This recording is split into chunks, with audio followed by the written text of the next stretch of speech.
It says we're live, but before I bring my guest up, I always like to go check it on Facebook to make sure that it all sounds good so I don't waste their time. Their time's precious. My time's not so much precious. Their time is super precious. I'm going to pull this down. All right, I got hooked up with this guest through Eric Foster here in Chattanooga. If you're on Power 94 or the Brewer Broadcasting Network, you know who he is. He's also been on my podcast, I don't know, half a dozen times or more. He's a comedian. He's a musician. He's one of the coolest guys from Chattanooga, and he travels. He opens for a professional comedian, and I think he won season 8 of the Last Comic Stand, and I'll let him tell us. But now I didn't even ask him this. He's down here in my little thing. Does he want me to introduce him by his name or his stage name? I'm going to just introduce him as Mr. Man, Rod Man. Here he comes in 3, 2, 1. How you doing today, sir? I'm good. Mr. Powell is There we Mr. go. Powell. I didn't know. So, You know what's really funny is I thought about that. I'm like, so do I introduce him as? I didn't even ask you. Mr. Man sounds awkward though. well, I've been called Mr. Man a few times in my life, but yeah, but no, it's Rod Man. So Rod Man RM, so Rod, whatever you want to call me. So as long as you're laughing, I'm good with it. I like that. Let's cover some basics first. How did you meet Eric? And then we'll kind of segue into how you got into comedy to begin with. Kind of fill us in on those two things. Eric, my guy, Eric Foster, we go back, me coming down doing the comedy catch. That's what we coming down doing this Labor Day weekend. So This weekend, uh yeah. this weekend. So I met Eric going to the station doing an interview, and we hit it off then, cool vibe, everything. And I he ended up opening for me. When I came back again, he ended up opening for me uh at the comedy catch. And I asked him, did he want to go on the road? Because I didn't know he did stand up. I thought he was just a on air personality. Yeah. But he said, "Nah, I got a little something on the mic." So and the musician, as you said. So just all around cool dude. And we went out and did it. He been with me like a year and a half now. So yeah, so he fits. That's the thing when you're on the road. You've been doing. I've been doing it a while. So I've had a few openers. So I had to Yeah. find a somebody that fits. So we have a lot of same interests, some of the same life experiences. So it goes. So that's Well, my guy. and I'm going to ask you this, and we'll go back to the question of how you got into it. But when you talk about it fits, um, is that not just behind the scenes, like how you vibe off the stage, but the delivery? Do you want a comedian open for you? I know you want them to warm get the crowd ready and laughing, but do you kind of look for their style too? Like, I don't want somebody that's got the exact same style as me in delivery, or not so much. Yeah. You definitely. It's just like boxing. Styles make fights. So you don't want the similar style. You want something totally different. Because I told him, I said, now we two brothers, two black men, Yeah. but it has to be because I only do a two-person show. So I said, but it had to be two totally different black man experiences. So we can have similar stuff that has happened in our life, but the point of view on it, like we're both married men. He talks about marriage a little bit, but I'm gonna come talk about marriage in a whole different field. Yeah. So it's warming them up, it's opening the door for relationships. Cause I get a lot of couples, but then I'm gonna take it to a whole nother place on relationship, and just gonna open the door. Do you like crowd work? Are you a big crowd? I've watched a bunch of your stuff, but are you there's a guy named Ian Bragg, real quick. Have you ever heard of Ian? Oh, I used to call him Ian Bag, but yeah, Ian Bragg, Canada. Dude, that guy's crowd work is stupid. He's one of the coldest to ever do it. I met him years ago in Hermosa Beach, California, down at the Comedy Magic Club, and he was amazing. When I seen him, I said, "Why he not Yeah. bigger?" but Yeah. but it's timing and everything, whatever. Yeah. But yeah, he's one of the coldest. But yeah, I dabble in the crowd work. I'm gonna give you some stories. I'm gonna give you some observation, and then I'm gonna, as I call it, talk to the people. Uh-oh. That means I'm sitting in the back. But not in a bad way. I'm gonna talk to the people just in a. We all it's all inclusive. It's your evening out. That's all it Oh, is. okay. That's Yeah. good. How did you get into this, man? Did you know from the early age you wanted to do this, or who gave you the bug? I think the bug came from I had never seen it done. I always had a voice and people laugh and listen and I played sports and all that good stuff. But I didn't know. you seen Richard Pryor and Eddie Murphy and stuff, but when Def Comedy Jam came out, that was my first kind of eye opener with seeing cats that look like me, dress like me, talk like me, and I said, "Oh, what is this?" So I became enamored with how do you get into that. So I'm gonna date myself a little bit, but '95, Wow. Uptown Comedy Club, went to open mic, signed up, got on stage, and been going ever since on my journey. You know, it's funny. I talk about this with Eric when he comes in the studio. I know I've got a couple of friends that are way behind you and Eric. They're just starting out. They kind of Mm-hmm. started in life wanting to be a comedian, and they're doing it. They're out there. They're doing what you did, I'm sure. And the crowds of 10 or the crowds of 30, and it's little holes in the wall and making people laugh. But uh, a lot of people think because they're funny, they can do comedy. And I've always challenged them, and I've got a good, healthy ego, so I know when I'm good at something and when I'm not. Like I have no delusions of grandeur. I tell people all the time, if you think you're funny, go to an open mic and make people laugh on purpose. I think it's one of the hardest things on the it planet. it is because people are afraid of public speaking anyway. So when you mix alcohol, strangers, and you better be funny, all that together, because when you start out, nobody cares. Only you care. Your Yeah, family, nobody. Oh, you doing your little comedy thing? So nobody really, because it's something. Usually, you're gonna be the first one in your family to venture out in such a thing. yeah, yeah, So like, yeah. oh, you think you funny? Because everybody in your family think they funny. Yep. Everybody you meet think they funny. So to think you have enough in you to build it into what people gonna show up and pay to see you, that's a far fetched dream. But you Well, have it's to it's have a. entertainment. It's not just tell me a joke. It's doing it in a way that keeps people engaged. I mean, is stage presence, is inflection, is voice, is facial expression. It's a whole. But you only can do when you first started. I would say you have to find your voice. Mm, So once you find your voice, then you can find your funny.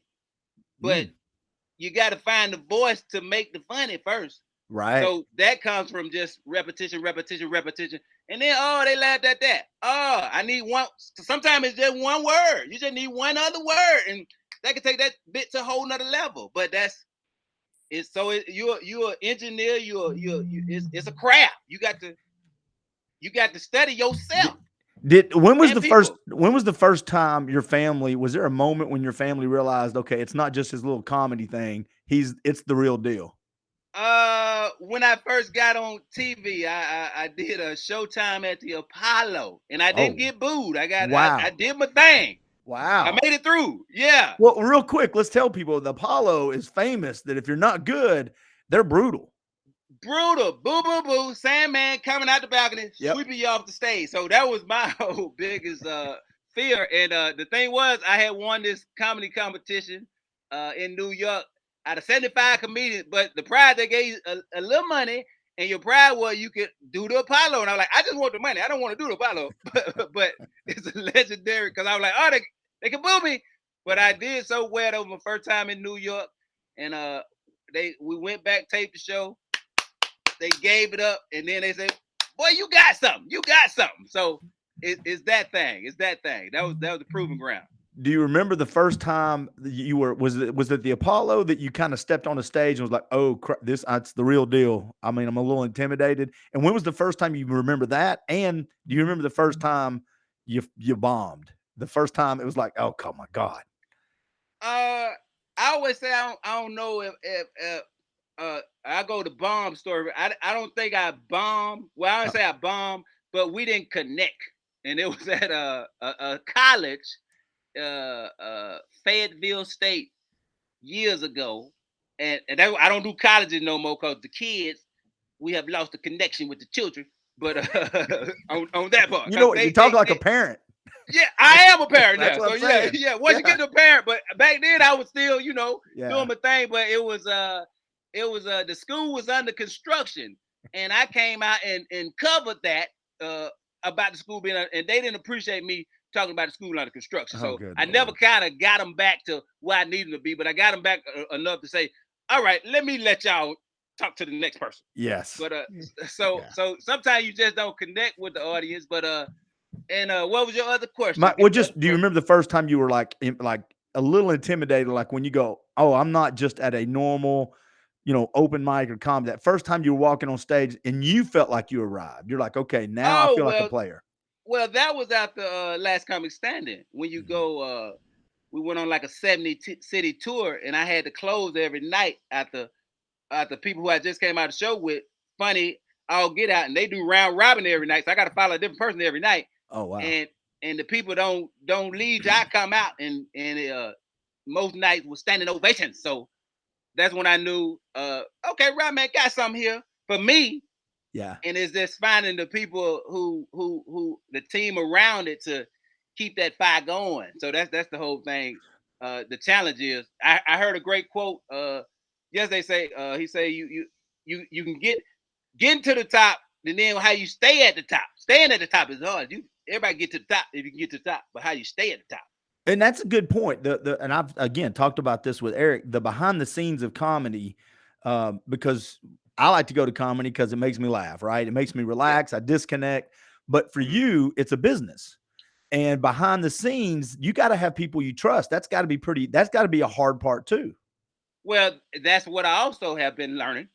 Yeah. So that's the ultimate challenge, because you don't get into it thinking on the business of it. You thinking I just got to get funny, and if I get this opportunity, I get this opportunity. But then once you get into it, you say, "Oh, this is show business." Yep.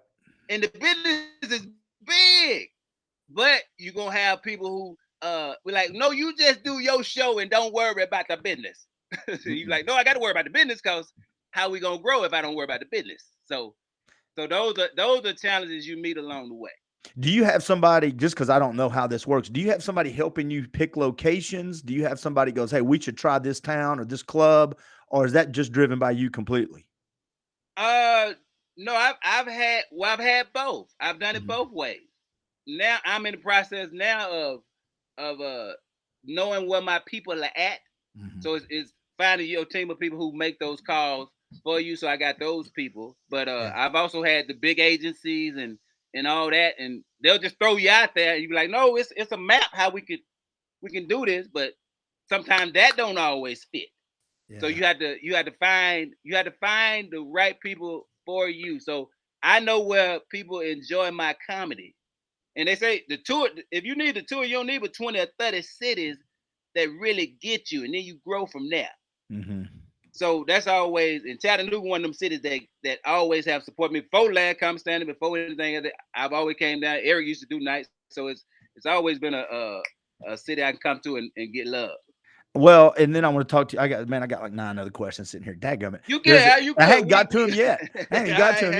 I've had another good. comedian on a couple of times. He's known for football, and I'm gonna talk to you about football. Jermaine Funny Man Johnson. I don't know if you've ever heard Alabama. of him. Yeah, he's from Alabama. Well, I'm an Alabama fan, and he's come on a couple of times on my podcast, and that's how I met him. My nephew's middle name is Tide, so that tells you who I'm a fan of. But we were talking about football.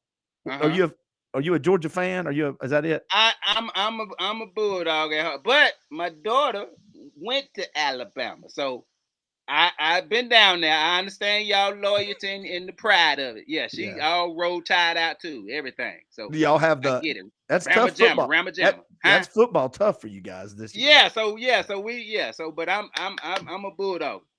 I'm gonna make you feel a little better about your family dynamics. Are you ready? Yes, sir. My daughter and that side of the family are Auburn fans, and I'm an Alabama fan. Now put that in the family. Ooh, see, that's like Tech Georgia. That's all the way. Yeah, that's right. That's in-state rivalry. See, out-of-state rivalry different from in-state rivalry. Yeah.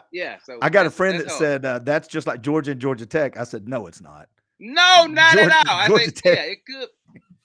Cause Tech ain't got the same kind of cachet. But I think Brett Key gonna have Tech decent every year. He got that. He cut from that Bobby Ross pedigree, Chad Gailey type. That when they all Paul Johnson, so they always had Tech at least in a bowl game. Yeah. Tech don't supposed to be sorry. No. They can have a down year, but they should be 8-4, 9-3. Respectable. Respectable every year. Good through halftime. good through halftime. Good. Yeah, I ain't got to turn the channel yet. That's exactly right. Get you to the bathroom break and back. Right. Hey, what sports did you play? Do you still do stuff? Would you work out and stuff? What do you do? My day, I grew up playing all the sports. You know, now kids get locked into year-round baseball or year-round basketball, but we played all those sports growing up. Me and my brothers and all those. So I might could have went to college, but you know, you got to have the right mentors around and everything. But I always was good, so I played football, basketball throughout high school. Yeah. And now, just to maintain myself, I run marathons. Oh, damn. Yeah, I run every day, but I ran a few marathons, LA, New York, and I ran like 6 halves. So I'm a runner now. No, I sprinted. I ain't run. I'll run. I was. Yeah. Do you and Eric ever play a little basketball on the road? We ain't got to the gym yet, but we both exercise guru type. So yeah, I cause he's a walker runner type dude. So he's now on the hookah shoes. He loves his new hookah shoes. I hooked him up. I told him about the hookahs. Hey, he was on one of the best basketball teams in the state when he was in high school. He told me about it. Yeah, he told me about it. I bet he did. I gotta get him out of, but he says he's he got some challenges health. He don't want to get on the court right now. Well, dude, we all got challenges. Well, I'm almost. So I don't go to the Y. I say I run and get on the treadmill and work myself. I don't need no. I've had trainers before. No, you don't know my body like that. No. I'm not gonna do that move. I do a little bit. I do that too. I just did it this morning. I do it a couple days a week, and I went in and I can pivot to my left, like when you throw your left and you go left. Yeah. If I go to the right, I gotta take a little longer. I'm hoping you're slow on your hooks because I don't pivot with my right hip. I got a bad hip. Yeah. I understand. Shove you and then move. Right. I get it. I'll just hold you and turn like we're dancing or something. Everything don't move like it used to, but it still moves, and that's the key. I know you just got to move. Yeah, well, it hurts whether I'm sitting still or moving, so I'll move. It doesn't matter. Okay, don't let it lock up on you. No. Hey, I got a couple more comedy questions here. How do you handle hecklers, dude? How do you handle those? So that's always a situation that you want to be a part of the show or you want to be the show. So is we all come in to have a good time. That's the goal of comedy, to laugh and enjoy each other and be chill. But if people being facetious with it and trying to disturb the other, because other people paid to have it ain't about you. Mm-hmm. So it is I'll give you a little bit out. I jab you, so to speak, bam, bam. Yeah. But then if you don't, I'm gonna have to knock you out. I'm gonna come with the hook. So so yeah, I'm a Mike Tyson. So I come at you, and then if that don't work, and then we have to remove you, because sometimes and most time I found that people always apologize to me if they disturb my show. Like I had a lady fall out in Dayton. It was her birthday. Dayton, Ohio. It was her birthday, and she couldn't wait to see me, but she got a little too much sauce in her. So she started yelling. Okay, I know it's your birthday. I know, but then after a while, too much sauce. All we hear, boom, boom. Now she's on the floor. Black lady got to come from the kitchen, put the Jesus hands on her. In the name of the Lord, bring her back to life. In the name of the Lord. And she walked out of class. She said, "I'm sorry, right, man. I'm sorry. I'm so sorry." Yeah. So that happens. I understand. I don't know if I don't know if there's many comedy shows that had the Jesus hands put on people. That's pretty good. I like that. It was like the lady, nobody even asked her name. It was like she appeared out of the kitchen out of nowhere, like she fell down from heaven, and she put the Jesus hands on the girl, and the girl just rolled. She got right up and said, "Whoa." And she said, "She's fine." And the black lady just disappeared. I don't even know which one. I was going to say, that would be weird if you went back there to say thank you to the kitchen. They go, "We don't have anybody back here." Right. So nobody, I was like, she's just gone. I was like, I want who the lady. So they didn't say her name. So it was quick. But hey, how do you write your stuff, man? Because I love asking this question. I've had a bunch of authors on, comics, musicians that write music. And I have found that everybody kind of has a different process. Some people sit down every day and they're intentional. Some people it comes to them. They don't worry about it because it comes to them. Do you have a process how you put stuff together? I tried all that you said. Some days intentional, bop, bop, bop, bop, bop, bop. some days are just free forming. Some days are just note taking. Some days are just studying myself and bits I've done and trying to get them better. So Yeah. it's all observation, and I'm a in the moment. So once the lights come on, I'm gonna handle my business. So I can do that too. So I'm quick on the Do beat. you? I was going to ask you this. I don't think I've ever asked Eric this. Do you ever come up with material like you've practiced it, right? Like you've got a show ready, you're got it clean and tight. You get on the stage, and all of a sudden you find yourself down this rabbit hole, and you're like, I don't know where it's coming from, but it's working. Of course, yeah, Yeah, because live comedy shows we're in the moment. So just like I said, you can have a heckler, you can have somebody fall out, yeah, you can have the light go out, you can have a mic sit. So all that stuff. So environment is always important to cover. What's my so if I'm coming to Chattanooga, that's an environment. yeah. So I gotta soak up the city a little bit and try to what's the environment? What how the people moving? What's the spot people eat at? Where the hottest neighborhood? So try to find that connection. I'm always I try to localize it a little bit if I can, Yeah. if I'm in a city, and then I expand on whatever I prepare, and then I leave room, a little meat on the bone for hey, open range. Free Ray. We talked Free, about that. free reign, yeah. So Yeah, yeah, I chickens. leave. I always leave a little freestyle on because I do my best writing. Actually, most of my best bits has come on stage, and you always adding a tag. And I've got to the point now where my audience, some bits they know, they'll give me a tag or tell me, "Oh, you forgot that part," and then I might say that part, and then it'll lead to something else. So it's a good time. It's a good. I'm in a growth spurt. Well, laughter though is, I mean, kind of frees you up. I would imagining as a comedian, because I've done a lot of seminars for. I do like speak for sales groups and business owners, I and when know, they're yeah, when they're giving you good positive feedback, like they're nodding their head, they're like, yes, yeah. that just the creativity, you relax too. You kind of chill out and can just be in the moment.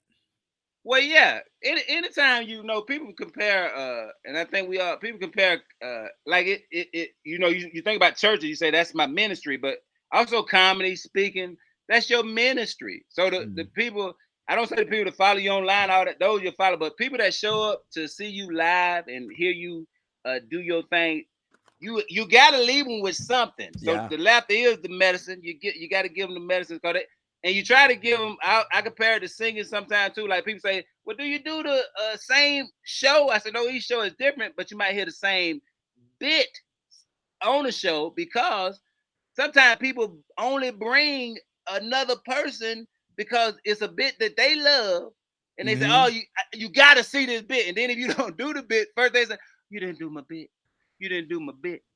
So, A friend of mine went and saw Bill Burr a long time ago and said mhm. the same thing about Bill. They're like, man, he was great, but I wanted him to do that one about the hardest job in the world is being a mom, that bit he has, and he didn't do it. Mhm. And they were like, man, I was hoping he would do that live so I could see it. And I was like, yeah, Well, yeah, so you have those, but you have comedians that say, I do an hour, that hour is gone. You yep, see it, get on DVD. But I believe in you have what is called classic. So I moved it to I feel like I'm classic, like a good car. I'm gonna crank up and I'm gonna So Are you going to be I, gas driven, or are you going to be one of those new electric ones that ain't going oh to no, make I'm it? all gas, baby. There No you go. brakes. All Okay, gas, no good. brakes. Yeah. So yeah, I've always been gas. Yeah, but How do you practice, man? Are you the guy in the mirror? Do you do it in front? And real quick, do you use your family? Are you like, sit down and tell me if this is any good? no, they I wouldn't have now if I did that. No, no, no, no, They no, don't think no. you're They funny at all. yeah, so they would know. They know I'm funny, but if I try to Yeah, say this is a bit, they make it their business not to laugh. that's just hateful. But if I just be me in my Yeah, natural yeah. essence, I'm funny all day. You So slip it I just in. I say be live. So yeah, I'm just live. So people respond. So that's the good thing.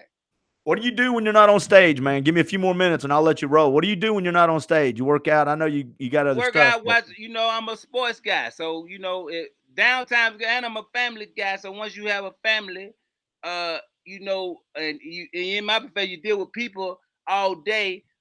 quietness is the greatest thing that you can find. Some silence, Mhm. not silence, silence and silence. So I try to, give me some sports in. So I do a little fantasy. So I'm a draft coming up on that. So Uh-oh. yeah. So I'm a sports guy. So if it's comedy and sports, you got me. Anything and little food every, my wife is a pastry chef, so Ooh. I had to, yeah, so I had to, Hmm. taste test some things every once in a You better while. stay But working out too, man. that's why I gotta stay working. She Damn. tried to set me up. She tried to set me up with the sugar rush. Do you Came have out of left field on. are you disciplined in the mornings and stuff? Because it seems, Yeah. I mean, that's a lot of people. I'm kind of disciplined in my mornings because if I can't get it done by 8 or 8:30, I'm not going to get stuff done. See, I'm a 3:30 type of when it pitch dark outside, everybody quiet the street. I always say I like to wake up with the sprinklers. Oh So my gosh. Yeah. Yeah. if I hear the sprinkler, I Yeah. know I'm in the right atmosphere. So yeah, I try to get up early and win the day if I can. So that's Yeah, I it. get Because up if around you get a 5. 12, 5 what in the morning? Yeah, but you get up at 3? 3 is the goal. So yeah, the Damn. alarm goes off at 3. So some mornings, it depends on what I did the day before. If I had a long day, I might hit it, and then it might be 30 minutes later. And some morning it might be an hour later. But as long as I'm in the 3 to 5 window, like I like to be at the gym 5:15, somewhere like that. What time do you go to bed? Depending on where I'm at. If I'm on the road, Well, yeah. it could be after midnight. If I'm Yeah. at home though, I'm more disciplined where it might be yeah. So because I study athletes and the great athletes, LeBron and all they went to bed at a decent hour. So All right, so sleep I go to bed actually at 9. I don't how to well see get up. that How do you go to bed at but that 11 and get up all at I need is 3? 4 to 6 though. I don't need sleep. All I need is 4 to 6 hours to feel rejuvenated. And I do believe in take a nap every once in a while. Get your Yeah. nap in. Yeah. Yeah, so ain't nothing wrong. Cause recharge it. So plug it back in. That's just like your phone. You plug it in, but you ain't gonna plug yourself in. So No. yeah. Do it. Hey, now you said a name before we move on. You said a name that I'm wondering if you ever brought up with Eric. You said LeBron. Yeah. Are you a LeBron fan? Because this I may would. be a I'm a fan. I'm a fan of the man. Not always the basketball, but yeah, just of the man. The stuff he did from being a from the hype he had, and still rose to the challenge of yeah. doing that. Yeah, I think that's admirable in any way to look at it. But yeah, I thought he should have never left Cleveland. No. You let people come to you, LeBron. You the king. The That's king ain't right. got to never leave. I People when come you to the king. I never understood it, and me and Eric agree on this, and I think I'm probably a little older than you, but I grew up watching the best era in basketball, and that's from about 1978 to about 1995 or 2000. And I'll be honest, the Heat, man, there's a different world back then. I don't know if some of these Well, guys could play. I'm in some of that winter, so I get what you're talking about. Yeah. So yeah, but Yeah. no, it's just yeah. So and that like you said, it's a different world. So it's different challenges these athletes, but they got all the best stuff. Yeah, because back in the day, them athletes, they had to play basketball and go back to work. Well, yeah, absolutely. I had Yeah, my ex father-in-law played pro football. I've got a bunch of friends that played in the 90s, but they have jobs during the summer, during the, back in the 60s and 70s in pro yeah, football, they made a lot more of their money yep, not playing football. I'm like, yes, people don't know yes. that. So Yeah. eras are important. So yeah, but no, I always be a fan of the man. So yeah. All right. I want to remind everybody that there is probably some tickets for sale still. I'm not sure. It's at the Comedy Catch this Friday, Saturday, and Sunday, or Saturday, Sunday, and Monday. Which one is it? Friday 2 shows, Saturday 2 shows, Sunday 1 show, and we might add a show if all the shows go. And so I know it's football time, but listen, we also know that Tennessee, all the big schools are playing cupcakes, and you got plenty of shows to pick from this weekend. Go check them out Yeah, down there. yeah. Hey, I'm going to Don't end it. waste your money. Don't waste your season ticket No, no, on the no, first no. game. Yeah, No, yeah. no. Just go see them. Stay in the air. It's air conditioning too in there.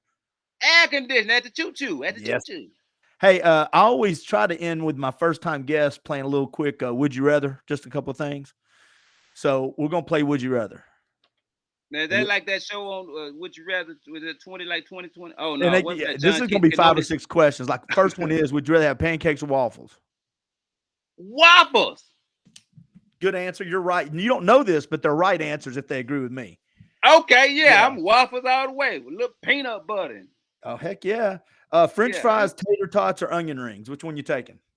I'm gonna go with them fries. Well, it's okay. You're 1 and 1. Okay. That's all right. I used to trade my tater tots, but I'm as I get a little, yeah, I used to trade them all the time. Like, what you go? You give me fried for your tater tots. But yeah, but now it is some good tater tots out there. I must say, tater tots are making a comeback in my life. But I'm a fry guy first. Okay, I like onion rings. Waffle fries too. You get some waffle fries. There you go. Yeah. Throw some chicken on there, and you're all right. A chicken waffle. I've done that too, by the way. Okay. But yeah, I don't know what your trade fried a tater tot is, but a 1-and-1 trade is not a fair trade. If you're giving me a fry, I want more than one tater tot. That's not. Yeah, tater tots are that. One fry for one tater tot? No, that doesn't work. I'm not doing that 1-on-1 trade. If you're taking one of my fries, you give me a couple tots. I'm telling you right now. Okay, go. So you said 2 for 1 tater tot to fry. Yeah. Ratio. Yeah, tater tot's only that big. Yeah, tater tot, but fry is the same weight though, Clint. It's the same weight. Listen, I didn't say I was smart. Yeah, I think that's straight up. Long day in the square, you know, you used to be in school. They had a little square. Long your square full and my square full, I could swap squares. I'm good. Okay. When you listen or read stuff, are you a book reader or listener or podcast? Are you a reader, like something in my hands, or a listener? I both. I'm probably 60-40, some in my hand, but it might be the Kindle. So I don't know. But I like to hold something. Going on vacation, beach or mountains? See, I like to run the mountains, but I like to run the beach too. You can only have one, man. I think I'm going. If I'm gonna go with my family, and I'm gonna say they gonna say, let's go beach. Let's go to the beach, because they're like, they're always in the mountains, because I be in the mountains. I like the mountains, especially in the fall. I hike. Yeah, I go up there. But, what's up, Wayne Thompson? Thanks for tuning in, buddy. Wayne. Yeah, he's a buddy I went to high school with. All right, hey, so Star Trek or Star Wars, or neither? I'm not. But when I was in the 4th grade, my teacher took us to the Star Wars. So I say Star Wars. Okay, that's the right answer. Okay. Okay. Yeah. Did you pass it? You got a B. You got a B. Okay.